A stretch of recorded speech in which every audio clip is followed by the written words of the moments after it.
Welcome to Samba Samba. Enjoy the video. You start by making sure the watch has enough power and is on your wrist so the screen stays responsive. Once done, wake the device and open the app list. Press the crown or swipe depending on model. Next, tap Settings, then navigate to Display or Screen. This is where always-on features live.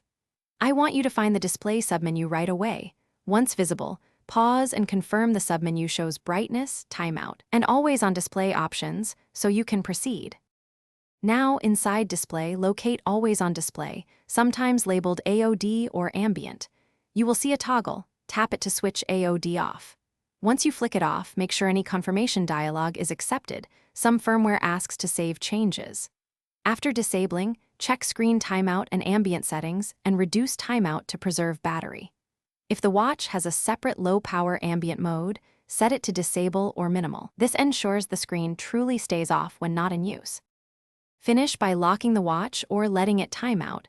You should see the screen go fully dark within 10 to 15 seconds. If always on returns, reboot the device by holding the power button for about 10 seconds, then recheck the display settings. If the toggle won't stick, clear display app data or perform a settings reset.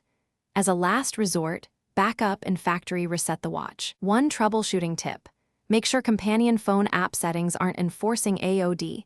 Check there if problems persist. Thanks for watching. Consider subscribing if we helped you.